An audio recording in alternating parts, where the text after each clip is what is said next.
본문 시편 141편 3절입니다. 말씀의 설교의 제목은 절제의 언어 두 번째입니다. 진정한 신앙생활, 진정한 경건은 무엇인가? 그것은 눈에 보이지 않지만 그러나 우리의 언어 생활을 통하여 그것이 표현될 수 있습니다. 우리가 지난주에 야고보서 1장 26절에 보면 우리의 그 언어 생활이 절제를 보여주지 않으면 우리들이 생각하였던 그 좋은 신앙, 경건하다고 생각하는 것, 그러한 것들이 다 헛것이다. 이렇게 비평을 하고 있음을 우리가 배웠습니다. 그러니까 우리가 하나님과의 교제가 깊어질수록 우리의 신앙이 또 깊어질수록 우리의 언어 생활도 자연스럽게 절제의 그 모습으로 드러나게 되는 것입니다. 우리가 이제 결론적으로 그런 이야기를 하겠지만은 우선 그렇다면은 우리의 그 언어 생활에 그 절제를 위한 네 가지 파수꾼과 같은 역할을 우리가 생각하고 있고요. 우리가 지난주에 첫 번째 우리의 입술에 그 파수꾼의 역할을 할 수 있는 그 네 가지 단어들을 우리가 생각하면서 우리의 언어 생활을 절제하자. 이제 이런 방식으로 지난주에 같이 나누었는데요. 첫 번째 내용은 무엇이었습니까? 경청이었어요. 기억하시죠? 예. 내가 먼저 나의 의견을 이야기하기 전에 상대방이 지금 경험하고 있는 그 어떤 현실의 어려움, 그가 느끼고 있는 어떤 감정적인 그러한 그 어려움 같은 것들을 진실한 마음으로 공감해주고 또 주의 깊게 그의 말을 듣고 그것이 중요하다는 거죠. 이것이 이제 우리의 언어 생활이 절제될 수 있는 아주 좋은 어플라이가 될 수가 있어요. 경청. 예? 먼저 들으려고 해라. 예. 두 번째는 무엇을 우리가 배웠습니까? 침묵입니다. 이것도 마찬가지예요. 침묵만으로 아주 강력한 메시지를 우리가 줄 수가 있는 것이죠. 항상 무언가 말을 할 때만 메시지를 주는 것이 아니라 침묵만으로도 강력한 메시지가 될 수가 있습니다. 그러므로 우리가 말을 할 때와 침묵할 때를 구별할 수 있는 지혜가 필요해요. 이런 면에서 하나님의 어떤 성령의 지혜 이런 것들이 필요하겠죠. 마땅히 증거해야 될 복음조차도 어떤 경우에는 복음을 증거하지 않는 그 지혜가 필요하다는 거예요.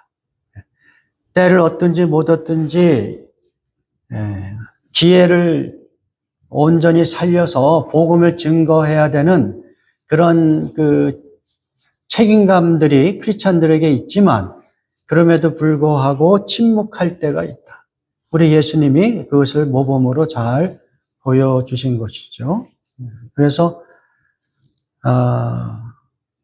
우리가 말을 할 때와 침묵할 때 이런 것들을 잘 구별을 했으면 좋겠어요.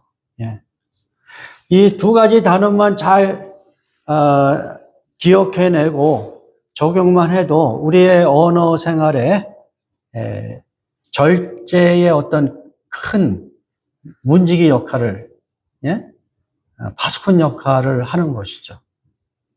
따라해 보세요. 첫 번째 뭐라고요? 경청. 두 번째 침묵이에요. 오늘 이제 여러분과 나누고 싶은 세 번째 주제는 뭐냐면 우리의 감정 상태요. 감정. 내가 지금 누군가와 말을 하는 그 시점에 내 감정 상태가 어떠냐. 그것을 이제 한마디로 표현한다면, 내 감정이 좀 평안한가. 이 평안이 깨진 상태에서 말을 하려면 전혀 예상하지 못한 결과를 맞이할 수가 있어요. 저와 여러분이 다 경험하고 있는 그런 모습이죠. 그렇죠? 우리가 이제 그 부분을 성경의 예를 통해서 같이 한번 더 생각해 보기를 원합니다. 누가복음 15장에 보면은 그 탕자의 비유 이야기가 나오죠. 이제 탕자 둘째 아들이 아버지의 재산을 미리 다 유산으로 받아서 다 그것을 탕진해 버리고 이제 먹고 사는 문제가 해결이 안 되니까 이제 다시 아버지의 집으로 돌아왔어요. 근데 아버지는 이 아들이 떠나는 그 시점부터 계속해서 문 밖에서 언제나 내 아들이 다시 돌아올까. 그런 마음으로 아들을 기다리고 있었고요. 그리고 어느 날 정말 이 둘째 아들이 이 거지 차림으로 아주 그냥 모든 것이 다 이렇게 탕진한 그러한 모습으로 돌아와요. 그러니까 그럼에도 불구하고 아버지는 이 아들을 너무 기다렸고 사랑하니까 멀찍이서 오고 있는 그 아들에게 먼저 달려가죠. 아버지의 그 어떤 근엄함 이런 모습이 보이지 않고 먼저 달려가요, 아버지가. 그리고 둘째 아들을 껴안고 그를 이제 환영하는 것이죠. 둘째 아들은 자기의 잘못을 아니까 아버지에게 뭐라고 얘기해요? 이제 뭐 아들로서의 지위가 아니라 나를 종으로서 대우하셔도 감지덕지입니다. 나를 받아주기만 해주십시오. 뭐 이런 그런 상황에서 아버지는 이 둘째 아들을 어떻게 해요? 아들로서의 지위를 회복하고 아들로서의 지위를 회복하는 어떤 반지를 끼워주고 그리고 아주 그를 환영하는 그러한 잔치를 벌입니다. 이러한 소식을 큰 아들이 들어요.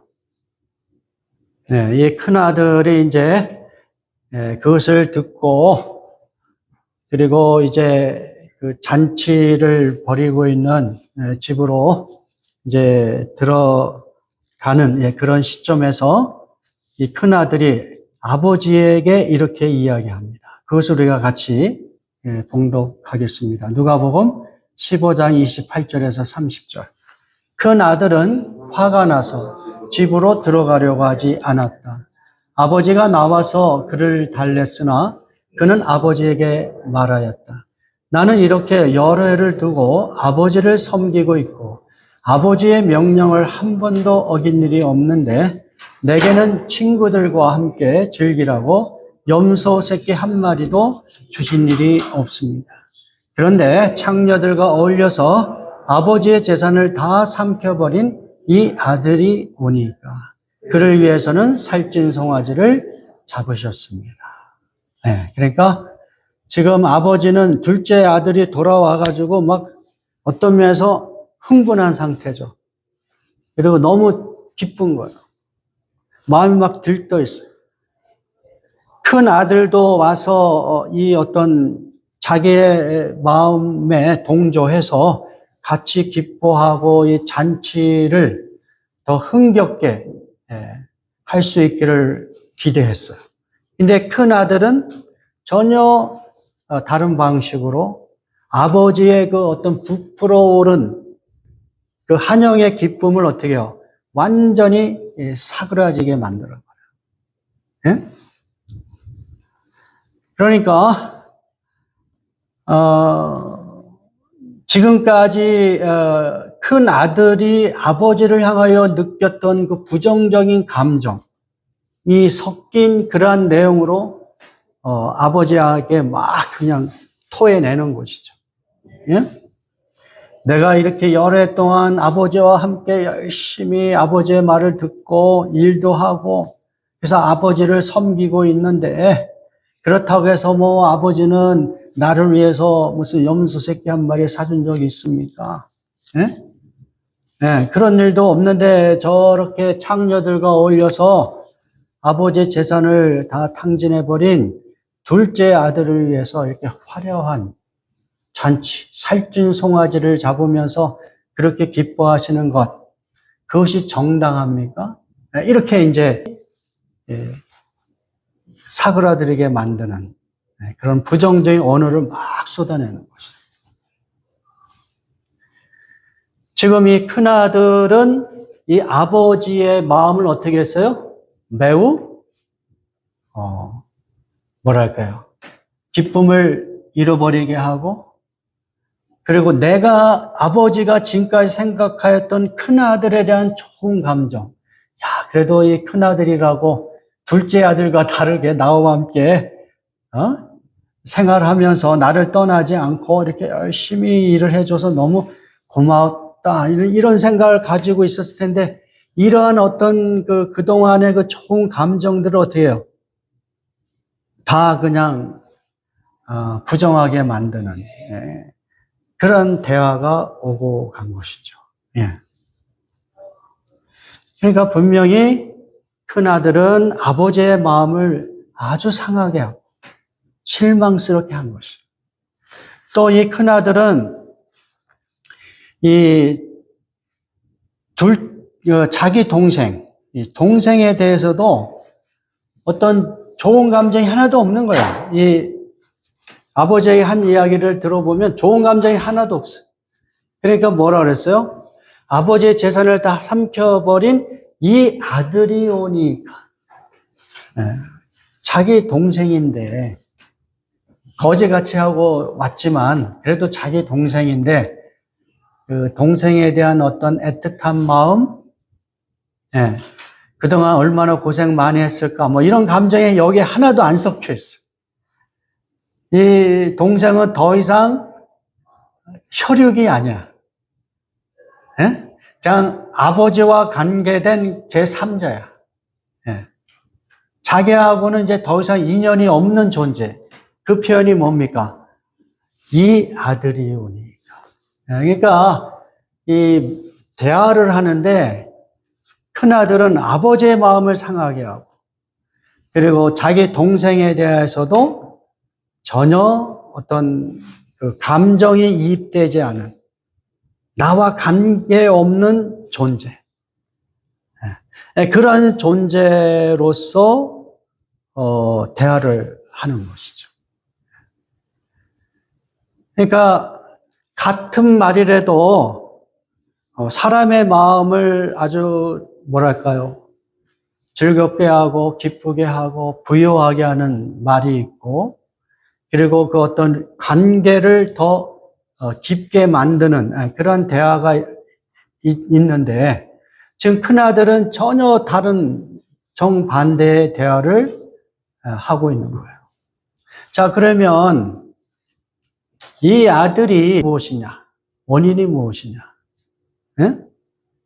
그 마음에 그동안의 아버지와 또 자기 동생에 관한 어떤 부정적인 판단과 생각이 있을 수 있어.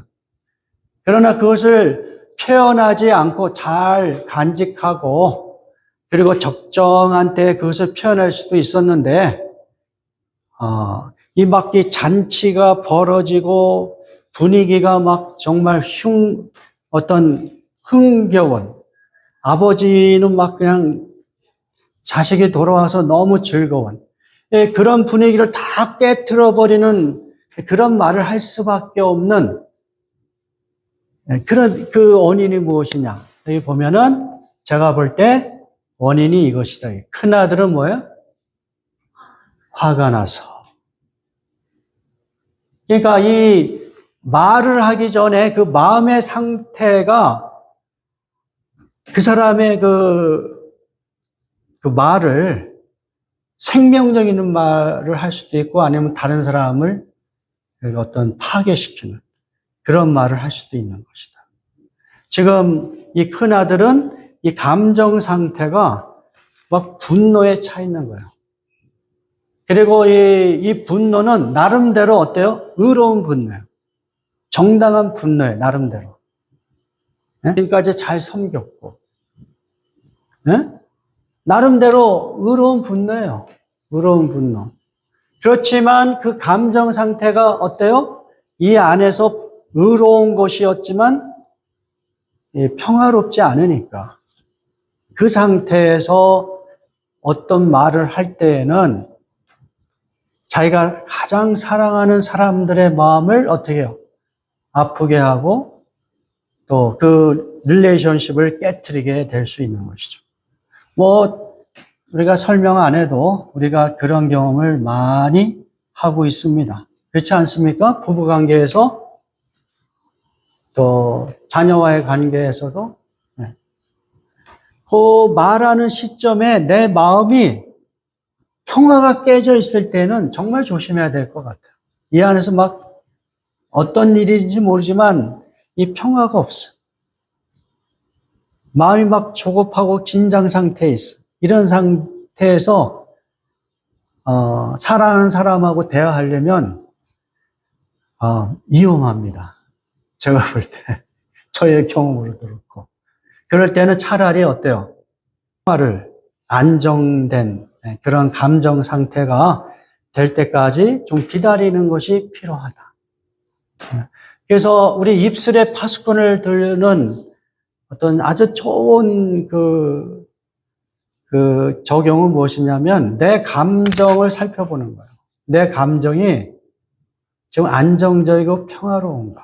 물어본다면 욥과 욥의 아내의 대화를 우리가 살펴볼 수가 있어요. 여기 보면은 욥기 2장 9절에서 10절 같이 봉독합니다. 그의 아내가 그에게 이르되 당신이 그래도 자기의 순전을 굳게 지키느냐 하나님을 욕하고 죽으라. 그가 이르되 그대의 말이 어리석은 여자 중 하나의 말 같도다. 우리가 하나님께 복을 받았은즉 재앙도 받지 아니하겠느냐 하고 이 모든 일에 욥이 입술로 범죄치 아니하니라. 자, 여러분이 이 욥이 욥의 아내가 왜 이렇게 하나님을 향하여 이렇게 어떤 원망의 단어들을 쏟아내는지 그것을 우리가 충분히 상상할 수 있어요. 하루아침에 자녀들을 다 잃어버리고 재산도 다 잃어버리고 더군다나 자기가 사랑하는 욥은 이제 욕창이 날 정도로 이게 피부병으로 막 그냥 뭐랄까요. 너무 가려워가지고 기왓장으로 자기 몸을 막 긁을 정도로 온몸에 질병으로 고생하는 그 상황. 자기 남편이 지금 기왓장으로 너무 가려워서 막 몸을 막 긁을 정도의 그 상황. 완전히 이제 알거지가 됐어. 그 상황에서 이제 그렇게 이야기하는 거예요, 욥에게. 당신이 이런 상황에서 무슨 믿음을 지키느냐. 하나님을 욕하고 죽어. 이게 이런 식으로 얘기하는 거예요. 그럼 무슨 당신이 그렇게 믿는 하나님 이렇게 끝까지 붙들어. 그 하나님 때문에 우리가 이렇게 하루아침에 다 망하고 당신도 지금 이렇게 죽을 지경으로 그렇게 괴로워하고 있는데 그 상황 그러니까 이렇게밖에 이야기할 수밖에 없는 욥의 아내의 감정 상태를 우리가 이해해 보는 것이죠. 예? 어떻게 하나님을 향하여 그렇게 이야기하라고 할까? 예? 야, 당신의 그 순전한 신앙, 그거 다 쓸데없어. 그거 더 이상 신앙생활 하지 말고 하나님을 욕하고 그냥 죽어라. 그거는 이 욥의 아내의 감정의 품과 절망 가운데서 이 감정을 뭐랄까요? 다스릴 수 없는 그런 상태. 그런 상태에서 남편하고 어떻게 대화를 하는 것이죠. 그 상태에서 어떻게 해요? 대화를 하지 말아라. 그게 절제다. 그 상태에서는 어떤 이야기가 나올지 지금 몰라, 지금. 우리 마음이 다 그래. 그쵸? 여러분이 그 부부싸움 할 때도 그런 거 있잖아요. 막, 마음이 막 그냥 극도로 막 그냥 치솟아 오를 때, 예?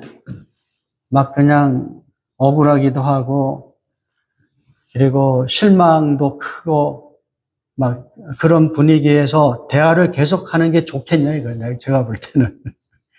그 상태에서는 어떤 이야기가 나올지 몰라. 이혼하자는 이야기도 나올 수도 있는 것이고, 예? 그동안에 이 마음속에 갖고 있었던 표현하지 않았던 그 마음이 평화롭지 않은 상태에서는 대화하지 않는 게 좋다. 시간을 갖고, 예? 시간을 갖고 어느 정도 마음이 안정된 상태. 그 상태가 돼야지 우리의 언어가 절제가 된다는 것이죠. 반면에 욥은 어떻습니까? 욥 같은 사람은 매우 드물 거예요. 욥은 자기 아내가 이렇게 엄청난 불신의 그 단어로 막 쏟아내는 그 말을 듣고 욥은 당신의 그 말이 어리석은 여자들이 하는 말과 같다. 우리가 하나님께 복을 받았는데 재앙도 받지 않겠느냐. 그러면서 입술로 범죄하지 않았다고 이야기해요. 그러니까 욥은 한마디로 이 극한의 그 비참함, 그런 상황 속에서도 감정을 잘 다스리고 하나님을 향한 그 신앙심을 끝까지 지켜낸 경우죠. 그래서 그가 입술로 범죄하지 아니하였다. 응? 욥의 그 신앙의 모습은 그거예요. 욥이 지금까지 경험하였던 그 세속적인 모든 것, 자녀들과 그리고 어떤 그 모든 부유한 재산, 건강, 이런 것들이 다 하나님께로 받은 복이라는 것을 인정해요. 그것이 다 하나님의 복이었다. 그런데 하루아침에 그 복이 어떻게 다 날아갔어. 그것이 다 날아갔어. 자기 건강도 지금 주체할 수 없어. 다 날아갔어. 그것은 뭐예요? 재앙이죠. 그런데 우리가 이 욥의 고백 속에서 우리가 좀 오해하지 말아야 될 부분은 무엇이냐면 하나님께서 복도 주시고 재앙도 주신다 이렇게 이해해서는 안 된다는 거예요. 1차적으로 하나님은 선한 분이시기 때문에 하나님은 우리에게 복을 주시는 분이다. 이것은 맞아요. 그러나 재앙도 준다. 이것은 맞지가 않아요. 네? 여러분이 그 욥기서를 읽어보면 그 재앙을 누가 이렇게 일으키는 걸로 표현이 돼요? 마귀가 일으키는 걸로 표현이 되고 있어요. 그런데 마귀가 행하는 그 재앙은 누구의 허락을 받았어요? 하나님의 허락을 받았어요. 그러니까 하나님의 허락하에 지금 욥은 그러한 재앙을 경험하고 있는 것이지 하나님이 그에게 직접적으로 재앙을 주셨다 이렇게 이야기하기는 좀 어려운 부분이 있어요. 오늘날 우리가 경험하는 이 복되지 않은 모든 것이 다 그와 같은 거예요. 이 부분을 어떻게 선명하게 설명하기는 힘들지만 어떤 면에서 우리 입장에서는 일종의 그 신비죠. 하나님은 선하신데 왜 나에게 재앙을 허락하시는가? 욥과 같이 말해요. 왜 그걸 허락하시지? 그것은 일종의 미스테리예요. 충분히 그것을 설명할 수가 없어요. 수천 년 동안 이 문제 가지고 씨름을 해왔어요. 기독교인들이. 그것을 이제 신학적인 용어로는 신종론이라고 그래요. 신종론. 하나님이 이렇게 선하시고 의로우시고 복을 주시는 분인데 어떻게 하나님의 백성들에게 이렇게 불행이 닥치는가? 질병이 닥치고 실패하고 왜 이런 일이 일어나는가? 거기에 대해서 여러 가지로 이제 신학적인 설명을 하겠지만 그러나 그러한 설명에 우리들의 마음이 완전히 이렇게 고개를 끄덕일 수 있는 그런 충분한 설명을 하지 못하고 있어요. 일종의 미스테리입니다. 지금 욥도 그런 미스테리 때문에 이제 그 고통 속에서 계속해서 이제 하나님을 찾는 거예요. 그것이 욥기 이야기예요. 욥기의 그 전체적인 메시지 속에서도 욥은 결론적으로 자기가 왜 이렇게 재앙을 받아야 되는지에 대하여 충분히 욥기서에서 설명하지 못해요. 근데 이제 중요한 것은 하나님께서 결국은 이 재앙을 경험하고 있는 욥을 어떻게 해요? 역전시키시죠. 그의 건강을 회복시키시고 그에게 자녀를 다시 허락하시고 이렇게 그 욕을 하였던 그 아내와의 관계도 회복시키셔서 그렇게 자녀도 다시 낳게 하시고 이런 어떤 역전의 하나님의 모습은 보여져요. 그러나 왜 욥이 그렇게 재앙도 경험해야 되는지에 대한 충분한 대답을 욥기서 전체에서 우리에게 하지 않고 있는 것입니다. 어쨌든 우리는 욥을 통하여 극한의 감정 상태에서도 하나님의 그 성실하심과 신실하심을 의심하지 않고 끝까지 의지하는 그 언어, 입술로 고백하지 않았다는 것, 그거 우리가 본받아야 되는 것이고요. 그 다음에 우리는 우리의 마음 상태가 너무 불안전하고 어떤 불안하고 평화가 깨어져 있는 상태에서는 특별히 이 안에서 막 화가 막 올라와. 억울함. 이게 우리가 흔히 뭔가를 말을 막 할 때는 내가 정당하다는 의식이 있기 때문에 그러잖아요. 이 큰 아들과 같이 의로운 분노가 이 안에 있다. 의롭기 때문에 난 할 말이 많아. 내 아내에게, 내 남편에게, 내 자식에게 의롭기 때문에 할 말이 많은 거예요. 그래서 막 쏟아내지만 결국은 그것이 도움이 되는 것이 아니라 그 릴레이션십을 어떻게 해요? 오히려 깨트리는. 그 상대방의 마음을 무너뜨리는. 입술로 범죄하는 일이 될 수가 있는 것이죠. 그래서 이 절제 언어를 위해서는 항상 이 마음의 상태를 확인하고 내 마음이 지금 말을 하면 안 되겠다. 좀 시간을 갖자. 저는 설교를 준비하면서 이 부분이 저에게 가장 큰 도전이 됐어요. 여러분은 어떠십니까? 마지막으로 우리 언어 생활의 파수꾼 역할을 하는 어떤 면에서 가장 중요한 단어죠. 그것은 무엇이냐면 하나님의 성령입니다. 자, 우리가 갈라디아서 5장 22절, 23절에 보면 성령의 9가지 열매를 이야기하면서 마지막 그 열매의 단어가 무엇이었어요? 절제였잖아요. 예? 그러니까 우리 안에 그 절제할 수 있는 능력은 결국 누구로부터 오냐면 내 자신으로부터 오지 않고 누구로부터 와요? 하나님의 능력으로부터 온다.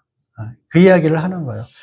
지금까지 우리는 세 가지 단어를 생각했어요. 경청, 침묵, 또 내 마음의 상태가 평화를 누리는가, 이런 것들을 나름대로 잘 적용해서 언어 생활을 절제 있게 해야 되지만, 그러나 그렇게 결심하고 노력한다 할지라도 어때요?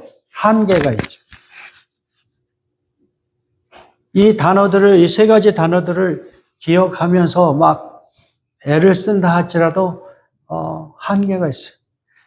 내가 지금 이 감정이 막 화가 막 치밀은 상태에서 당장 이 안에 이 북받쳐 오르는 이 분노를 표현을 해야 되는 거예요. 그 표현을 좀 지체할 수 있도록 우리 하나님께서 도와주시옵소서. 이런 기도를 할 필요가 있는 것이고, 하나님의 도우심으로 이 분노의 표현을 늦추는 그런 경험들을 하셔야 되는 거예요. 그게 뭡니까? 성령을 의지하는 것이죠. 이 부분 같이 봉독합니다.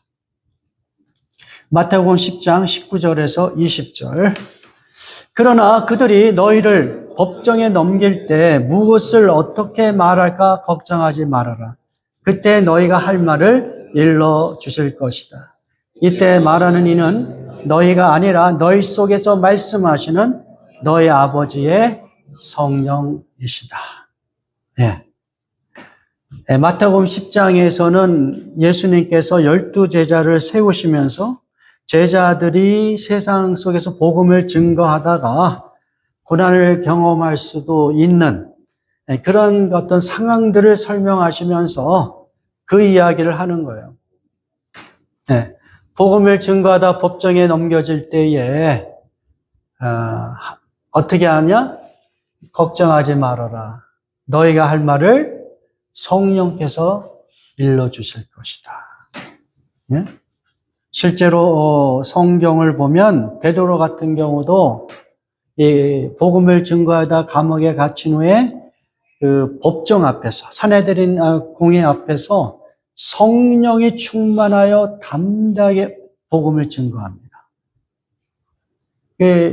사도행전 4장 8절에서 10절에 보면 그렇게 잘 표현이 되어 있어요. 성령이 충만하여.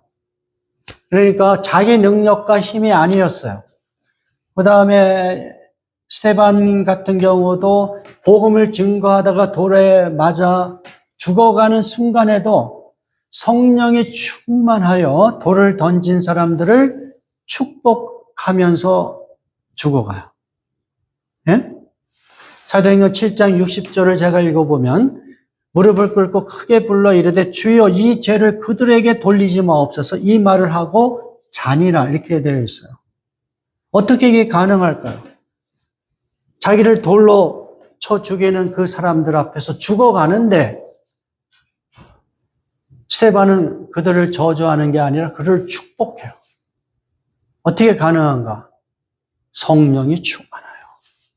그러니까 우리가 성령을 의지할 때에 이와 같이 절제할 수 있는 능력을 경험할 수 있다는 것이죠. 그렇기 때문에 이 말씀의 그 본절, 그 시편 141편 그 3절의 말씀, 다윗이 하나님 앞에 기도하는 거예요. 여호와여, 나의 입 앞에 파수꾼을 세우시고, 예? 내 입술의 문을 지켜주옵소서.